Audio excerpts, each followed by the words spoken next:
General Mourão, além da agenda de costumes, da questão da economia, da reforma da Previdência, qual é o programa do governo Bolsonaro? Que não está claro para a gente ainda. Qual é o projeto de nação, melhor dizendo? Olha, o projeto da nação do governo do presidente Bolsonaro, Bial, é, número um, nós temos que recuperar a capacidade econômica do país de modo que a gente entre num ciclo de desenvolvimento sustentável e que o conjunto da nação passe a ter emprego e renda. Para nós recuperarmos a capacidade econômica do Brasil, nós temos que agir em dois problemas estruturais da nossa economia. Um, o desequilíbrio fiscal, né, onde o governo gasta muito mais do que arrecada e nós estamos endividados. Então, nós temos que romper essa lógica por meio da reforma da Previdência, privatizar o que tiver que ser privatizado, né, diminuir o número de funcionários públicos, ou seja, diminuir o conjunto do Estado. E a agenda de produtividade é o famoso custo Brasil. Então, aí entra a reforma tributária, né, concessões na área de infraestrutura, desburocratizar, desregulamentar. Então, esse é o grande projeto do governo Bolsonaro. Paralelo, que eu considero outro foco principal, é a questão da segurança pública. Daí ele ter escolhido o ministro Sérgio Moro para ministro da Justiça e Segurança Pública. E a segurança pública, ela passa por 4 eixos. Ela passa pela legislação, ela passa pelo sistema prisional, ela passa pelo sistema policial e ela passa pela questão social, Bial. Porque se nós, nessas nossas periferias, né, não resolvemos o problema de ter água, de ter esgoto tratado, de ter luz, de a pessoa ter casa com número, rua, de modo que o carteiro chegue lá e entregue a carta, né, que ele construiu o barraco dele lá, que transformou numa casa, se dá o título de propriedade para ele, para trazer ele para o capitalismo. Se nós não resolvemos isso... Isso é segurança pública. Isso é segurança pública. Armar a população não necessariamente. Armar a população é a outra visão do presidente, né, uma visão liberal, né, que existe no exemplo que ele considera, digamos assim, maior para ele, que é os Estados Unidos, onde você pode ter o porte e posse de tua arma dentro dos controles existentes no país. Então, isso é uma questão de visão de mundo. No ciclo dos governos militares, quais os seus presidentes preferidos e por quê? Porque ali houve, em 64, um discurso era liberal e foi se transformando num capitalismo de Estado. O presidente Castelo Branco eu considero um homem extraordinário. Primeiro porque foi um herói de guerra, não era um homem provado em combate. Assumiu o país numa situação similar a essa que o presidente Bolsonaro assumiu. Óbvio que a dívida não era tão grande, né? Havia uma dívida externa, mas houve um choque de capitalismo que em 3 anos produziu o milagre, aquele chamado milagre econômico. Pouco mais de 3 anos, né? Pouco mais de 3 anos. 5 anos. Ele sentou as bases para que aquilo ocorresse. O presidente Médici, ele soube dar continuidade a isso num momento onde se vivia um período conturbado aqui da história do país, né? E aí tivemos o presidente Gás, que foi um homem de uma visão estatista, né? Eu não o critico por isso, era a visão que ele tinha na época, mas é uma visão distinta da que nós temos hoje. E o presidente Figueiredo, ele arrematou já num momento onde não tinha mais nenhum instrumento de exceção. Vamos lembrar que o AI-5 foi revogado, né? As pessoas que tinham sido, né, que tinham saído do país tinham retornado. Já em 82 tivemos a eleição para governador, né, e não houve eleição direta, né, em 84, naquela questão lá da emenda do Dante de Oliveira, por discussões lá dentro do Congresso, né? Então, o presidente Figueiredo já considera um período fora desse pacote aí. Falou do Figueiredo, me lembrei que ele também adorava montar e que ele ficou famoso pela frase. Perguntaram se ele entrando na política, se ele já tinha aprendido a gostar do cheirinho de polvo. Ele falou que preferia o cheirinho de cavalo. E o senhor, hein? Bial, eu não sou populista, Bial. Mas também não vou dizer que eu prefiro o cheiro de cavalo, né?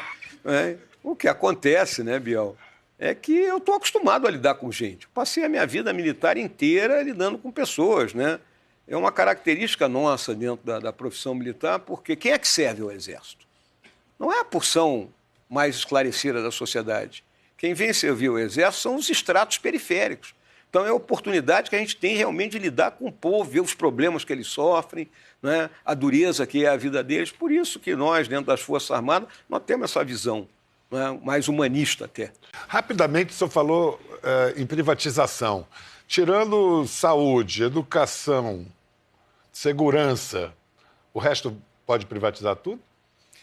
Olha, para mim pode. Né? Petrobras, inclusive? Petrobras ela vai perder os anéis, vai ficar com os dedos. Essa é a decisão que está tomada aí, vai vender refinaria, essas coisas aí. Né? Vamos quebrar esse monopólio, por exemplo, a questão do gás. A questão do gás nós pagamos caríssimo aqui. Pagamos $12 por BTU, quando na Europa e nos Estados Unidos é $3, $4. Pagamos isso por causa do monopólio do escoamento da produção de gás. Então, aquilo que o Paulo Guedes fala do choque de energia é você colocar gás que nós temos em abundância, barato, você vai fazer uma revolução em termos da nossa indústria. Né? Então, está tudo para privatizar. Tudo aquilo que puder ser privatizado será. O presidente já deu luz verde, usando uma linguagem paraquedista, para isso aí. O fato também é que, além das ações, o general Mourão se tornou vice pelo que ele falou e falava até quando não podia falar, quando era general da ativa, tinha restrições, por isso foi exonerado durante o governo Dilma, foi destituído do cargo por atacar o governo Temer, mas passou ileso quando falou em intervenção militar e foi defendido aqui nesse programa pelo general Vilas Boas, então comandante do Exército. No fim de semana passado, numa loja maçônica de Brasília, o general Antônio Hamilton Mourão falou abertamente sobre a possibilidade, mais ainda, ele falou sobre a necessidade de intervenção militar. Na minha visão, que coincide com a visão dos meus companheiros do alto comando do Exército, estamos na situação daquilo que poderíamos lembrar da tábua de logaritmos, aproximações sucessivas, até chegar o momento em que ou as instituições solucionam o problema político, com apelação do judiciário, retirando da vida pública esses elementos envolvidos em todos os ilícitos, ou então nós teremos que impor isso. Ele não vai ser punido pelo senhor ou pelo ministro Raul Jungmann? O Mourão é um grande soldado, uma figura fantástica, um gauchão, soldado. A maneira como ele expressou deu margem a interpretações um espectro bastante amplo. Não é? Mas ele inicia a fala dele dizendo que segue as diretrizes do comandante. Punição não vai haver. Punição para ele? Não, já conversamos. Sei. Né, para colocar as coisas no lugar, mas uma punição formal não vai haver. Então, Vilas Boas o apoiou naquele momento, no mínimo tenso, né? Controverso. O senhor não se arrepende de nada, né? De ter dito aquilo naquele momento? Olha, Biel, em primeiro lugar, né, eu respondi uma pergunta hipotética. Né? O debatedor ali, ele citou o artigo 142 da Constituição, né, onde ali as Forças Armadas são responsáveis pela garantia dos poderes constitucionais e por iniciativa de qualquer um deles da garantia da lei e da ordem. Então, a pergunta girava em torno disso aí. E dentro de um ambiente fechado, né? Eu considero que seria algum tipo de transgressão eu pregar isso abertamente, e não foi o caso. Foi um debate onde estavam discutindo uma hipótese. Dentro de uma sociedade supostamente secreta. Que é uma loja maçônica. Ali, na realidade, aquela sessão ali ela foi aberta, né? Então, hoje em dia você vai em qualquer lugar, as pessoas te filmam, te gravam, e depois, quando jogam, né, na rede social, né, isso aí tem as mais variadas interpretações. E naquela ocasião eu conversei com o VB, né, conversamos sobre isso e óbvio que ele disse para mim, não é hora de mostrar a trava da chuteira, Também. Voltando à posição do vice-presidente, o convite ao senhor incluía dar-lhe alguma autonomia para atuar na área da comunicação do governo e na política externa.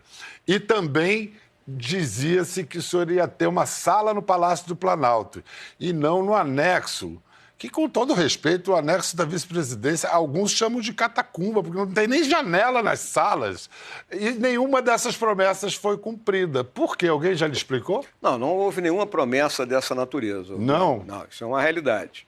Né? O presidente, em nenhum momento, ele chegou para mim, olha, você vai ser responsável disso, aquilo. Nem a sala do Palácio? A sala do Palácio, no começo, ele falou isso, mas existe uma questão de segurança, que o presidente e o vice não fiquem no mesmo ambiente. É só você olhar nos Estados Unidos. O vice não fica na Casa Branca. Nem podem voar, inclusive. Nem voam junto. Então é uma questão de segurança. Se é um atentado e pega os dois, não é? Então, isso aí é normal, isso aí. Mas na política externa teve um momento que o senhor teve que atuar como bombeiro ali naquela crise com a Venezuela. Não foi uma questão de como bombeiro, porque eu fui orientar. O presidente, o que aconteceu? Quando houve a reunião do Grupo de Lima, em fevereiro, ele me chamou e determinou que eu comparecesse à reunião no lugar dele. Né? Aí eu perguntei, qual é a diretriz? Né? Aí esbocei para ele, né, as ideias que eu tinha, ele disse assim, siga com as tuas ideias. Então, ele me deu liberdade de manobra para que nós, naquele momento, agíssemos, né, de uma forma a evitar um conflito maior dentro da Venezuela. Fala-se também, já se falou da incongruência de um general recebendo ordens de um capitão, quando se esquece que o presidente é o comandante-chefe das Forças Armadas e isso é a hierarquia máxima. Mas o capitão Bolsonaro avisou durante a campanha, olha só, reta final da campanha. Pode ter certeza, em chegando, teremos um dos nossos lá em Brasília. Caveira! Caveira!